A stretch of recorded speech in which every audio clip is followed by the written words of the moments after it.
Iran में एक जगह है शिराज। शिराज में आईआरजीसी का एक ठिकाना बना हुआ है। इस ठिकाने पर बड़े मिसाइल हमले हुए हैं। यहाँ पर ज़्यादातर ईरान के बसीज आर्मी के लोग रहते हैं। काफ़ी सारे लोगों की यहाँ पर मौत की खबर आ रही है और बड़े बड़े कमांडर मारे गए हैं। दरअसल यहाँ पर पहले 4 मिसाइलें आकर गिरी। 10 मिनट के बाद 3 और मिसाइलें आईआरजीसी के ठिकाने पर आकर गिरती हैं। कई सारे बड़े बड़े कमांडर और बड़े बड़े लोगों की मौत की खबर सामने आई है। इजराइल की तरफ से दावा किया गया है कि ये जो स्पोक्स पर्सन है बसीज आर्मी के, इनकी भी मौत हो गई है। इनको आप लोग लगातार देखते होंगे वीडियोस में, हमारी वीडियो में भी देखते होंगे, कहीं और भी देखते होंगे। जो भी स्टेटमेंट आता है आईआरजीसी की तरफ से वो ज़्यादातर इन्हीं की तरफ से बताया जा रहा था। इनकी मौत की खबर आई है। हालांकि अभी तक ईरान की तरफ से, आईआरजीसी की तरफ से कुछ नहीं कहा गया है, लेकिन दावा इजराइल ने किया है कि जिस वक्त हेडक्वार्टर पर शिराज के अंदर हमला हुआ तो ये वहां पर मौजूद थे। अब ये मिसाइल हमला कहां से हुआ है? ये मिसाइल हमला किसी न किसी अरबी देश से हुआ है। अरबी देश या फिर समुंदर में जो अमेरिका का युद्धपोत मौजूद है, वहां से ये हमले किए गए हैं।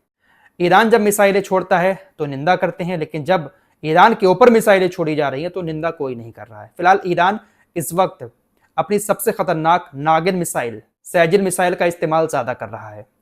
रिपोर्ट सामने आई है कि 14 से 15 मार्च के बीच में ईरान ने इजराइल के ऊपर बहुत सारे मिसाइलें दागी हैं और इन मिसाइलों में सबसे ज़्यादा इस्तेमाल अपनी सैजिल मिसाइल का किया है।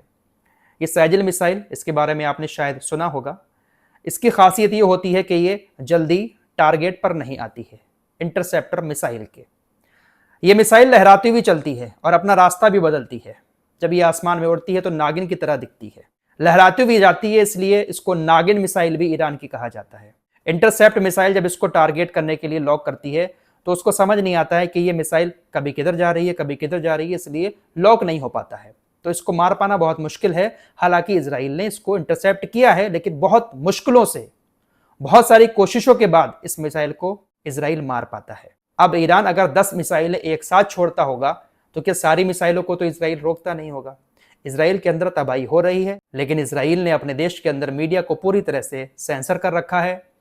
लोगों को धमका रखा है कि अगर अपने देश की कोई भी वीडियो सोशल मीडिया पर पहुंच गई, कोई भी खबर बाहर चली गई तो आपको जेल में डाल दिया जाएगा। फिलहाल बड़ी खबर इसी से जुड़ी दुबई से आ रही है, यूएई से। पूरे यूएई के अंदर तकरीबन 35 लोगों के ऊपर गिरफ्तारी की तलवार लटक गई है। दरअसल आरोप ये लगे हैं कि इन लोगों ने सोशल मीडिया प्लेटफॉर्म पर यूएई के अंदर जो हमले हो रहे थे उसकी वीडियोस शेयर की और झूठी झूठी खबरें भी यूएई को लेकर सोशल मीडिया पर फैलाई, जिसकी वजह से तकरीबन 35 लोगों के ऊपर गिरफ्तारी की तलवार लटक गई है। अब इन 35 लोगों में बड़ी बात यह है कि इसमें 19 भारतीय भी हैं। जी हां, 35 लोगों पर आरोप लगे हैं, सबको चिन्हित कर लिया गया है। भारतीय मीडिया के मुताबिक 19 भारतीय भी इन 35 लोगों में शामिल हैं, जिन्होंने वहां की वीडियोस डाली, वहां के बारे में गलत खबरें फैलाई। ऐसा आरोप यूएई लगा रहा है। हालांकि गलत खबरें क्या फैलाई होंगी, हमले हुए होंगे, हमले की वीडियो दिखाई होंगी, बहुत सारी वीडियोस आ ही रही हैं दुबई वगैरह से जो हमले हो रहे हैं। यूएई की सरकार ने भी कह रखा था कि अगर कोई वीडियो बनाकर सोशल मीडिया पर डालेगा तो उसके ऊपर जुर्माना डाला जाएगा तकरीबन 1 लाख दिरहम का। तो जिन 35 लोगों के ऊपर अब ये आरोप लग चुके हैं उनको शायद 1 लाख दिरहम का जुर्माना देना पड़े और सजा 1 साल की जेल की भी काटना पड़े। तो इस तरह से ये लोग अपने देश के लोगों की आवाज को दबा रहे हैं। अरे जब मिसाइल हमले हो रहे हैं, पिछली वीडियो में ही आपको दिखाया है कि दुबई इंटरनेशनल एयरपोर्ट पर किस तरह से हमला हुआ। एक तरफ फ्लाइट लैंड हो रही है, दूसरी तरफ आग और धुआं दिखाई दे रहा है। जब हमले हो रहे हैं तो छुपाना ही क्या। दुबई की हालत बहुत खराब हो चुकी है दोस्तों। दुबई अब सालों साल तक पहले जैसा नहीं हो पाएगा, क्योंकि यहां पर अब बड़ी बड़ी कंपनीज इन्वेस्ट करते हुए 1000 बार सोचेंगी कब मिडिल ईस्ट में जंग शुरू हो जाए। कुछ कहा नहीं जा सकता। जो बड़ी बड़ी कंपनीज अभी हैं भी, वो भी दुबई से कहीं और शिफ्ट होने की प्लानिंग में है। आपको बहुत सारी चीजें पहले बता चुका हूं। फिलहाल दुबई का हाल, यूएई का हाल बहुत बुरा है इस बार। ईरान के सुप्रीम लीडर को लेकर एक खबर आई है। दरअसल काफी टाइम से मुश्तबा खामनेई दिखाई नहीं दिए हैं। सुप्रीम लीडर भी बन गए, फिर भी वो दिखाई नहीं दिए हैं। खबरें चल रही हैं कि वो घायल हैं और रशिया में उनका इलाज चल रहा है। द टेलीग्राफ ने एक रिपोर्ट छापी है इजरायली और अमेरिकी अधिकारियों के हवाले से। कुछ ऑडियो मैसेज किसी तरह के लीक हुए हैं ईरान से ही, जिसमें यह बात सामने आई है कि ईरान के सुप्रीम लीडर अयातुल्लाह खामनेई के बेटे मुश्तबा खामनेई अपने ही घर में अपने वालिद और अपने परिवार के साथ मौजूद थे। ये अपने गार्डन में थे, लेकिन हमले से कुछ ही टाइम पहले ये किसी जरूरी काम से वहां से निकल गए और उसके कुछ ही देर के बाद इनके घर पर हमला हो गया। इसीलिए ये उस हमले में बच गए। बाकी जितने भी लोग वहां पर मौजूद थे, इनकी बीबी, इनकी माँ तो कोमा में है। हालांकि पहले उनकी मौत की खबर आई थी, अब कहा जा रहा है कि वो जिंदा हैं। तो ये तमाम लोग हमले की चपेट में आए, लेकिन ये बाल बाल बच गए।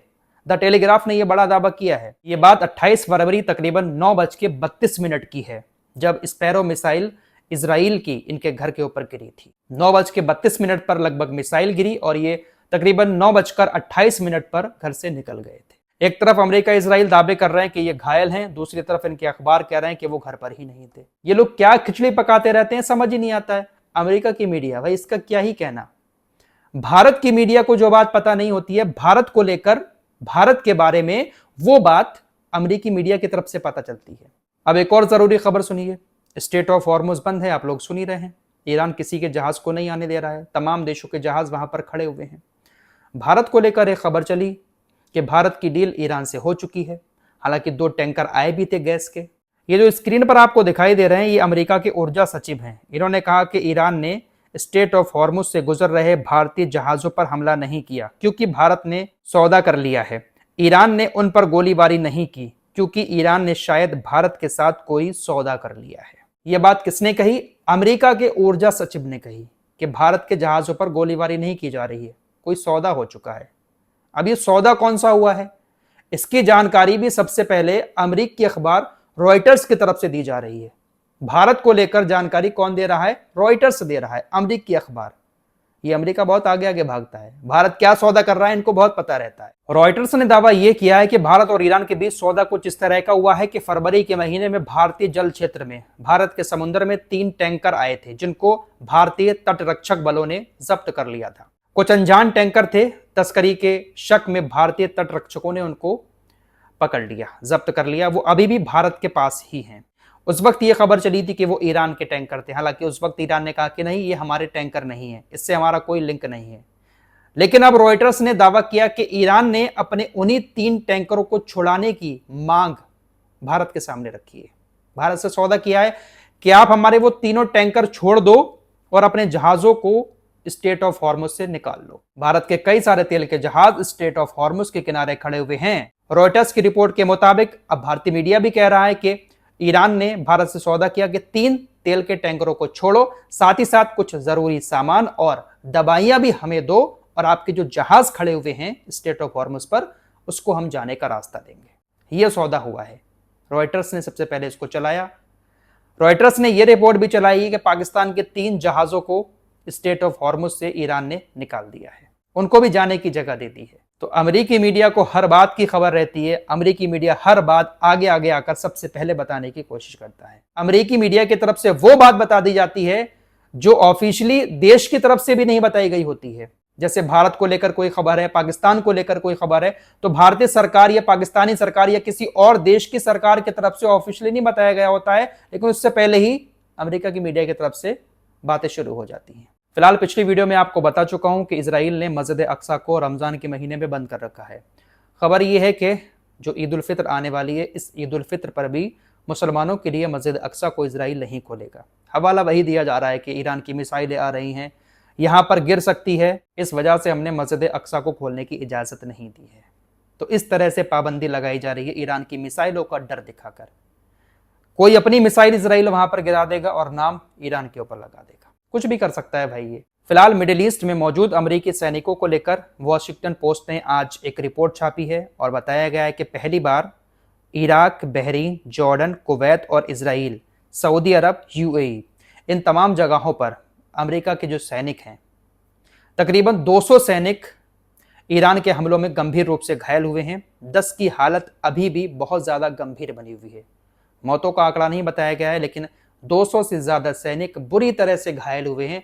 ये बात आज पहली बार कबूल की है अमेरिका ने।